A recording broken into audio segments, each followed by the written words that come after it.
Mr. President, my highly distinguished and respected colleagues, my name is Ubasani. I represent Kaduna Central. Mr. President, distinguished colleagues, I thank you most sincerely for the privilege to lead the debate on the general principles of this important bill, which I'm sponsoring alongside my fellow distinguished colleague, distinguished Senator Betty Afiafi. The bill seeks to amend the Banks and Other Financial Act, BOFIA 1991. You will recall that the bill was first read on the floor of the Senate on the 12th of May 2020. The main aim of this amendment is to update the existing bill, which was enacted almost 30 years ago in 1991. The changes we are proposing brings this law in line with global best practices in the financial services industry. They also strengthen the Act to effectively address the challenges being faced in the financial services sector in Nigeria. Mr. President, distinguished colleagues, let us take a minute and reflect on the crisis that nearly brought the Nigerian banking sector to its knees in 2009. The 2009 crisis weakened the solvency and liquidity of Nigerian banks and significantly undermined customer and investor confidence. In addition, failure in the corporate governance of banks and weak ethical standards among top management banks worsened the distress in the banking sector. Also, weaknesses in the business environment resulting from poor infrastructure, weak legal processes, and unreliable credit ratings added to the bank's inability to recover liabilities. This led to widespread abuse by lenders. Thankfully, we have come a long way since then. Some progress has been made in stabilizing the financial system, but challenges remain. Some of the unprofessional and unethical practices that nearly crippled the banking sector in the past are still with us. Customers complain daily of sharp practices in the banks. Of particular concern to Nigerians is the poor risk management procedure, such as lending practices of banks. We must therefore strengthen the legal framework for regulation of banks to prevent distress, especially in this turbulent period of COVID-19, so that we can adequately prepare for the potentially challenged post-COVID-19 Nigeria. Objectives of the amendment bill. 1. To update the laws governing banks, financial institutions, and financial services companies. There is need to regularly review and update laws governing banking and other financial institutions. For instance, in South Africa, there is legislation on banking laws almost every 3 years.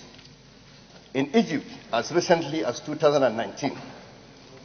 Distinguished colleagues, the law regulating the banking sector in Nigeria has not been updated in the past 29 years. 2.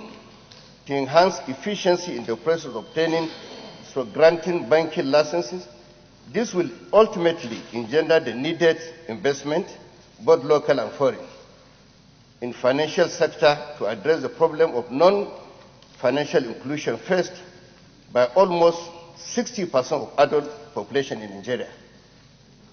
3. To better clarify and accurately delineate the regulatory function of the Central Bank of Nigeria in financial services industry. 4. To update and incorporate laws for enacting, licensing, and regulation of microfinance banks in the country. 5. To regulate the activities of financial technology companies, fintechs. This is particularly important as they were not major players in financial services industry when this act was last updated. With the marked increase in fintechs in the country, there is therefore an urgent need to properly bring them under the regulatory purview of the appropriate authorities. 6. To update commensurate penalties for regulatory breaches in the financial services sector and ensure these penalties are steep enough to serve as deterrent to potential breaches. Conclusion.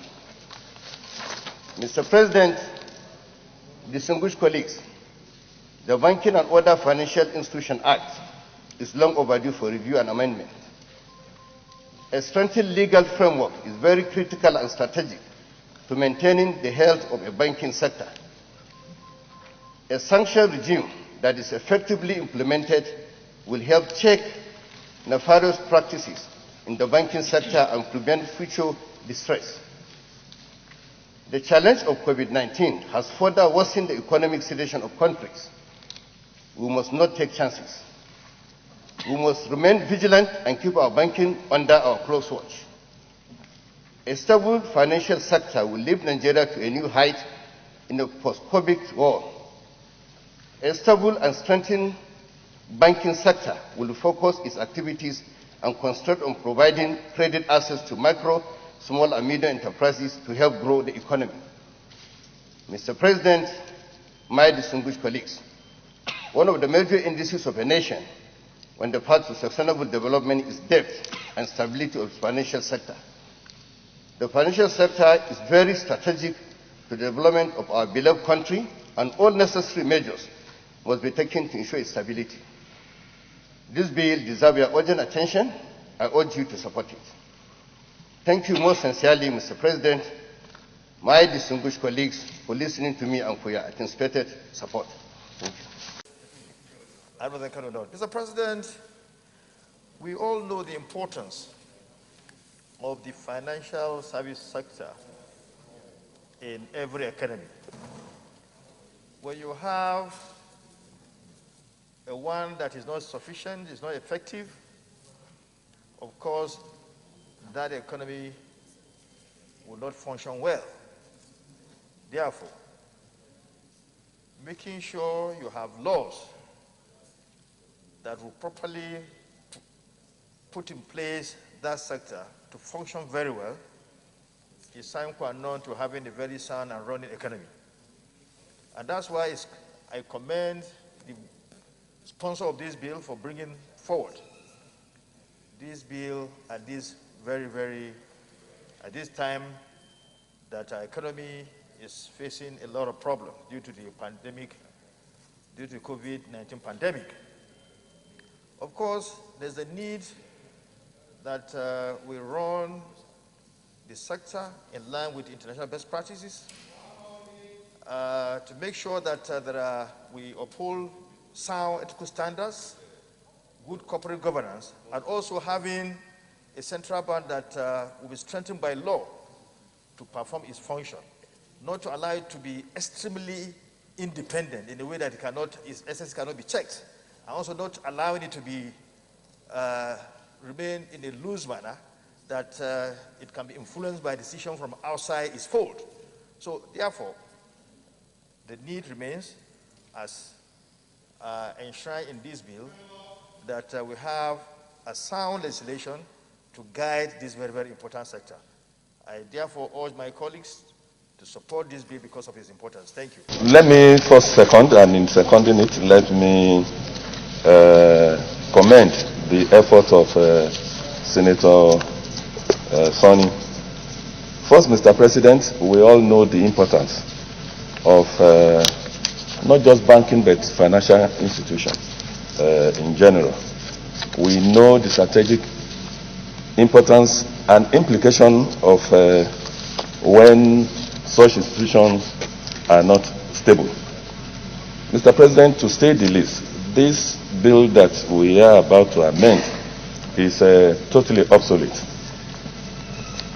If you look at the number of years, the last time that this bill was